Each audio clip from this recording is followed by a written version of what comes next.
When my grandmother passed away, I was left with a profound emptiness, a hollow space in my heart that felt as if it could never be filled.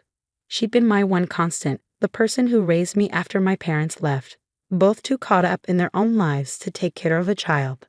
My grandmother stepped in, and together we made a home in her beautiful house on Willow Lane, a sprawling historic estate that was as warm as she was. She filled the house with love, laughter, and a deep, enduring resilience. And when she left it to me, her only granddaughter. I inherited the house on Willow Lane, along with a lifetime of her memories and her undying spirit. It felt like she was passing me a torch, entrusting me with everything she had built, with every story she had shared. In that house, I felt I still had her, that her love was stitched into every corner, every creak of the floorboards, every echo in the empty hallways. But along with the house, a storm was brewing, a storm I hadn't seen coming. Moving into the house alone was like stepping into another life. I'd lived there as a child, but returning as an adult, I was now responsible for it, for preserving it as my grandmother would have wanted. I spent the first few days walking through each room, feeling her presence everywhere. Each room held its own stories, from the kitchen where she used to bake the most wonderful pies to the library where she spent hours reading her favorite books. This house, to anyone else, was just a structure, but to me, it was her legacy. A piece of her I could keep forever. It wasn't long before Ethan began to show signs of interest. We'd been dating for a while, and he had always been charming, thoughtful, and attentive. His sudden fascination with the house felt, at first, like a natural extension of his curiosity about me. But soon his questions about my grandmother's house took on a different tone, a tone that felt more possessive than endearing. I brushed it off, thinking I was reading too much into things. It was only natural, I told myself. Ethan was in real estate after all, and perhaps he just saw the house as an investment, a valuable asset. But the part of me that was raised by my grandmother, the part of me that held the house sacred, felt a pang of unease. One evening, I found him in the study, flipping through some of my grandmother's documents. He didn't seem to notice me at first. His eyes scanned the pages with such intensity that for a moment, he didn't even hear me approach. "Ethan? What are you doing?" I asked, trying to keep my voice light. He looked up, almost startled. "Oh, Lena, just curious. You know, it's an incredible property. You must realize what an asset you've inherited here, right?" The way he said it, an asset, sent a shiver through me. This wasn't just an asset. This was my grandmother's home. But I forced a smile and nodded, trying to brush off the strange feeling brewing in my chest. After all, this was Ethan. My Ethan. The person who'd been there through so many ups and downs. I reminded myself that I was being paranoid. But that was just the beginning. As the weeks went on, Ethan began bringing his family around more often.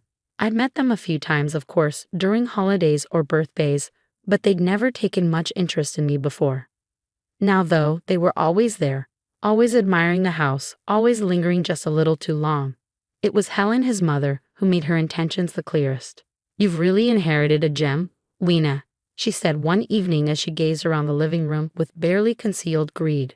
Her voice dripped with thinly veiled envy, a hunger I couldn't ignore. She ran her hand over the mantel, examining the family photos I had placed there. My grandmother's legacy, her love for her home and family encapsulated in each frame. I felt a surge of protectiveness rise within me. "It's more than a house to me, Helen. It's everything my grandmother worked for. It's her memory, her life." Helen looked at me, her expression softening just a fraction, but her eyes held a glint of something darker.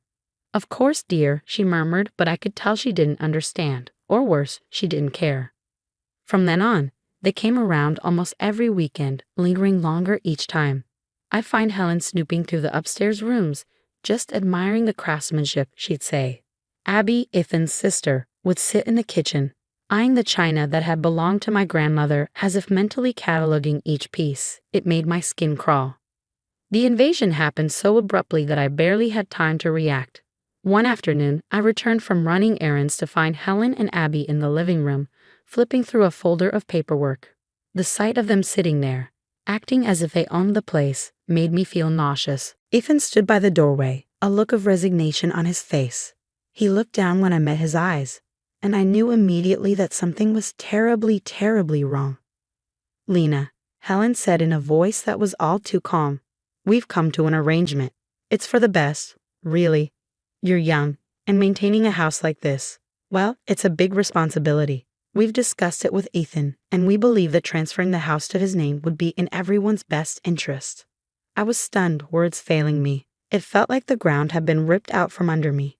This was my home, my grandmother's legacy, and here they were, talking as if they had the right to take it from me. Are you serious? I finally managed to ask, my voice barely above a whisper. You can't just take my home.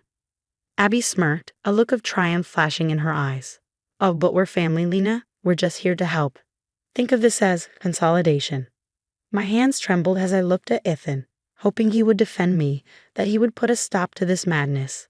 But he said nothing, his silence louder than any betrayal. That night, after they finally left, I locked every door and sat in a living room. The paperwork they'd shoved into my hands scattered around me like a cruel joke. I felt a sense of helplessness wash over me, a crushing wave of despair. How could they do this to me? How could Ethan allow this? I thought I knew him. I thought I could trust him. But I couldn't sit idly by and let them take everything my grandmother had worked for. I knew I had to fight back. She wouldn't have wanted me to give up without a battle. The next morning, I called a lawyer, Mr. Jacobs, an old family friend who had helped my grandmother with her estate. He listened patiently as I told him everything, his voice calm and reassuring when he finally spoke. Lena, don't worry. If you have the documentation of ownership, we can fight this. It's not as simple as they're making it out to be. Gather every piece of paperwork you have, wills, deeds, anything that proves the house is yours. His words ignited a small spark of hope in me. I spent days poring over every file, every letter, every scrap of paper that held even a hint of my grandmother's claim to this house. I found old property deeds, tax records, and most importantly, her will, explicitly stating that the house was to be mine. Every document I gathered felt like a shield, each page adding to my armor. The first court hearing was surreal. I sat across from Helen and Abby, their smug smiles taunting me as if they were certain they'd win. Ethan was there too, but he didn't even look at me. His face was a mask of indifference, his once warm eyes cold and distant. I presented my case, my hands shaking as I spoke about my grandmother's wishes, about how this house was her legacy, about how it was more than just a property, it was my home. The judge listened intently, and at the end of it all, I saw a flicker of understanding in his gaze.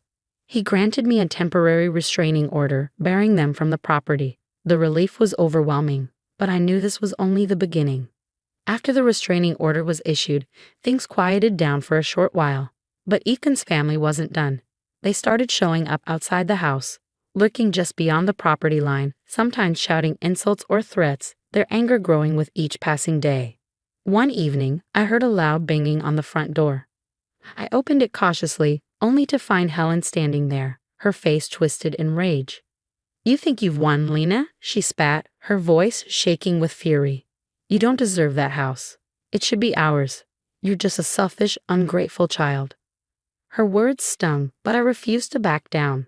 I stood tall, my voice steady as I replied, This house is my grandmother's legacy. It's my home, and you're not welcome here. After months of fighting, of late-night research, and seemingly endless court appearances, the legal battle finally came to an end. The judge ruled in my favor, confirming my sole ownership of the property and barring Ethan's family from ever coming near it again. The weight that lifted from my shoulders was indescribable. The house was finally mine, free from their grasp, from their greed.